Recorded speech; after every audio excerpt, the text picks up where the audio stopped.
விடாமுயற்சி கொண்ட மீரா. மீரா ஒரு சின்ன கிராமத்தில் வாழ்ந்த புத்திசாலியான பெண் குழந்தை.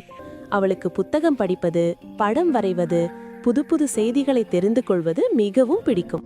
ஆனால் ஒரு விஷயம் மட்டும் அவளை அடிக்கடி வருத்தியது. அது அவளின் பயம்.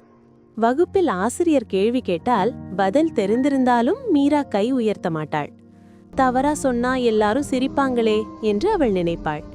சில மாணவர்கள் பெண்கள் அதிகம் பேசக்கூடாது என்று சொல்வார்கள். அதை கேட்டு கேட்டே மீராவுக்கும் தன்னம்பிக்கை குறைந்துவிட்டது.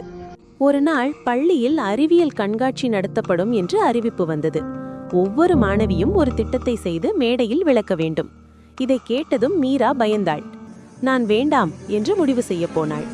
அன்று வீட்டில் அவளின் பாட்டி மீராவின் முகத்தில் இருந்த கவலையை கவனித்தார். என்னாச்சு கண்ணே என்று கேட்டார். மீரா தன் பயத்தை பற்றியெல்லாம் சொன்னாள். பாட்டி சிரித்துக்கொண்டு சொன்னார், பறவை பறக்க கற்றுக்கொள்வது பயம் இல்லாததால் அல்ல, முயற்சி செய்யும் தைரியம் இருப்பதால். அந்த வார்த்தைகள் மீராவின் மனதில் ஆழமாக பதிந்தன. அன்று இரவே மீரா தண்ணீர் சேமிப்பு பற்றிய ஒரு திட்டத்தை தயாரிக்க முடிவு செய்தாள். தினமும் பள்ளி முடிந்த பிறகு அவள் முயற்சித்தாள். புத்தகம் படித்தாள், அட்டவணைகள் செய்தாள், கண்ணாடி முன் நின்று பயிற்சி செய்தாள்.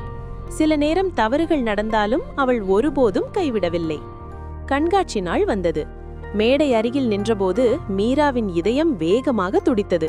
கைகள் நடுங்கின. ஆனால் அவள் பாட்டியின் வார்த்தைகள் நினைவுக்கு வந்தன. ஆழ்ந்த மூச்சை இழுத்து மீரா மேடைக்கு சென்றாள். முதலில் மெதுவாக பேசினாள், பின்னர் தைரியமாக விளக்கினாள். தண்ணீர் சேமிப்பால் பூமியை எப்படி பாதுகாக்கலாம் என்று அழகாக சொன்னாள். நீதிபதிகள் கவனமாக கேட்டார்கள். மக்கள் கைத்தட்டினார்கள். மீரா பரிசு மட்டுமல்ல, தன்னம்பிக்கையையும் வென்றாள். அன்றிலிருந்து மீரா வகுப்பில் கை உயர்த்த தொடங்கினாள். தன் கருத்துக்களை பகிர்ந்தாள். அவள் புரிந்து கொண்டாள், பெண் என்பது பலவீனமல்ல, அது ஒரு பெரிய பலம். பெண் குழந்தைகள் தைரியமும் விடாமுயற்சியும் இருந்தால் எதையும் சாதிக்க முடியும்.